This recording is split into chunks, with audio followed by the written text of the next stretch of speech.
নমস্কার বন্ধুরা, কেমন আছেন? আশা করি ভালোই আছেন। আমিও ভালো আছি। সকালটা শুরু হলো আজকে দিন। আর এখানে চাটা খেয়ে নেব। আগে বোন চা করে আমাকে দিয়ে গেছে। এখানে চাটা খেয়ে বিছানা তুলে তারপরে ওই দিকে যাব। এইখানে চলে আসলাম, গ্যাস ফ্যাস সব মুছে নিলাম আগে। রাত্রিবেলা রুটি হয় তো, গ্যাসের উপরে কেমন রুটির ওই গুঁড়াগুলো পড়ে থাকে। আগে এইখানটা পরিষ্কার করে নিই সকালে। তারপরে এখানে দেখেন কত বাসন আছে, ধুয়ে টুয়ে নিয়ে এবার দেখবো কি রান্না হবে না হবে। আজকে এঁচোড় হবে। কালকে রাত্রে আনা হয়েছে এঁচোড়, কিন্তু আজকে হবে।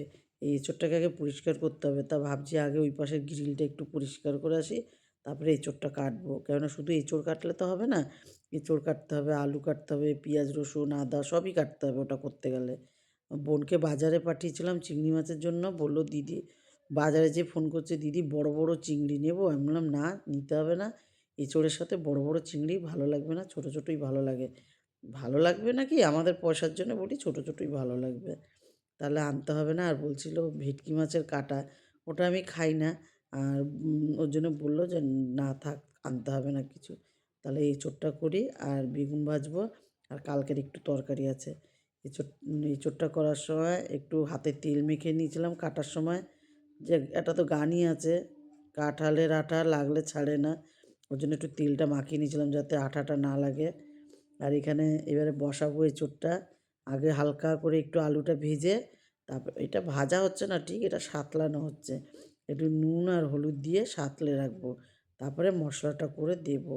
বন্ধুরা, যখন এই যে জিনিসের দাম থাকে সেই জিনিসের খেতে ভারী মজা লাগে, হেব্বি লাগে।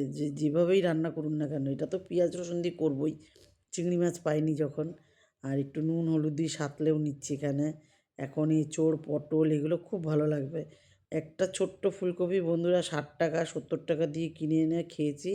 সেটার মধ্যে যেন মানে খেতে যে এত স্বাদ, কিন্তু এখন আর ভালো লাগে না ওইসব। এখন এইসবই ভালো লাগবে। একটু জিরে ফোড়ন দিয়ে নিলাম, এটা মশলা কষানোর জন্য করছি। এখানে পেঁয়াজ দিয়ে নিলাম আর তেজপাতা দিলাম।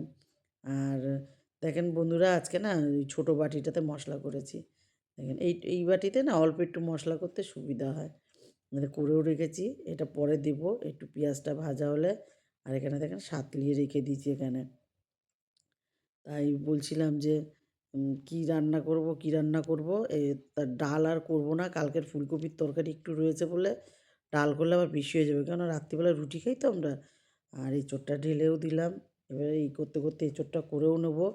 আর একটু নাড়াচাড়া করতে করতে, আর বেগুন কেটেছি, 2 পিস বেগুন মোটা মোটা করে কেটে রেখেছি, ওগুলো ভাজবো বলে।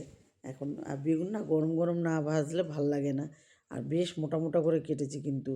আর এখানে দেখেন কষানোও হয়ে গেছে। দেখেন তো জল দেওয়া যাবে কি না, মনে হচ্ছে যাবে। তাহলে জলটা ঢেলেই দিই। অল্প করে জল দেবো আগে, কিন্তু অল্প করে জল এইটুক জলে হবে না, আর একটু জল দেব। কালকে এটা দেখেন কেমন রান্নাটা করলাম, কালারটাও এসে গেছে। দুটো মটরশুঁটি ওখানে পড়েছিল টেবিলের উপরে, আমি ছাড়িয়ে দিয়ে দিয়েছি। এটা পুরো ফুল হয়ে গেছে কমপ্লিট। এটার মধ্যে একটু গরম মশলা দিয়েছি নামাবার আগে। বেগুনটা ভেজে নেব, একদিকে ভাতও বসিয়ে দেবো। আর চান করতে চলে যাব ভাতটা নামিয়ে দিয়ে, পুজোটা দিয়ে নেব। পুজো দিতে দিতে বোনকে বললাম, তুই খেয়ে দে, তুই রেস্ট নে একটু, দিয়ে ছেলেকে আনতে যাবি। মানে বড় নাতি রয়েছে নিউ ব্যারাকপুরে, ওকে আনতে যেতে হবে। তা বোনকে পাঠিয়ে দিলাম, আমি পুজো দিয়ে তারপরে খাবো। বোনকে বললাম তুই খেয়ে নে, তা পুজো টুজো দিয়ে আমি খেয়ে নেবো। পুজোটাও দেওয়া হয়ে গেল, এবার খেয়েও নেব। খেয়ে একটু রেস্টও নেব। বোন একেবারে ছেলেকে নিয়ে ও মেয়ের বাড়ি যাবে, আবার সন্ধেবেলা আসবে। তার মানে বুক করা থাকে তো গাড়ি একদম, জামাই বুক করে দেয়। রেস্ট নিয়ে তারপরে সন্ধেবেলায় উঠে সন্ধেটা দিয়ে নিলাম আগে। সন্ধে দিয়ে একটু ঘরেও সন্ধে দিয়ে দিলাম, আর একটু ওপাশে তুলসী গাছ আছে ওখানেও একটু ধূপকাঠি দিয়ে আসলাম। দেখিয়ে কাজ আছে অনেক, রাত্রিবেলায় কাজ আছে, মানে রাত্রিবেলায় রুটিও করতে হবে। সবজিটা রয়েছে এঁচোড়ের তরকারি। আর এখানে একটু চা খেয়ে নেবো বন্ধুরা আগে। চা খেয়ে নিয়ে তারপরে কাজ করব। এখানে সন্ধেবেলায় চাটাও বসিয়ে দেবো। চা খেয়ে তারপরে আটা মাখবো। অনেক কাজ। কালকে না নাতিটার শরীর ভালো ছিল না বন্ধুরা, এসে অনেকবার একবারই বমি করেছে, কিন্তু বিছানা দিয়ে জামা কাপড় দিয়ে গামছা দিয়ে সব বমি করে ভাসিয়েছে। আর এখানে আটাটা মেখে রাখলাম, আটাটা এখন রেস্টে দেবো। তারপর সেই জামা কাপড়গুলো আজকে কিন্তু ধুতে হয়েছে, কালকে ধুয়ে ফেলে রেখে ডেটল জলে সারা রাত্রি রেখে দিয়েছিলাম। এখানে বাসনও মেজে নেবো। হ্যাঁ, তারপর নাতিটা শরীর ভালো না বলে বোনকে পাঠিয়েছি, যদি ডাক্তারখানা যেতে হয় নিয়ে যাবি, আর যদি না হয় কালকে আবার একটু সর্ষে দিয়ে বুলিয়েও দিয়েছিলাম। আর সব কাজ করব, বাসনটা পরে মাজবো, আগে এইখানে মেশিনটা লাগিয়ে দেবো, কেননা কালকের কাজটা করে রাখছি এখানে। কালকের কাজটা করে রাখলে কি সবাই একটু বেলা করে ঘুম থেকে উঠলে অসুবিধা হয় না। এইটা মেশিনটা লাগিয়ে দিয়ে বাসনটা ধুলে আমার কাজ কমপ্লিট হবে। রাত্রিবেলা রুটি করব। আজ এটুকুই। ভালো লাগলে লাইক করুন, কমেন্ট করুন, ইউটিউব চ্যানেলটাকে সাবস্ক্রাইব করুন, পেজটাকে ফলো করুন। ভালো থাকুন, সুস্থ থাকুন। শুভরাত্রি।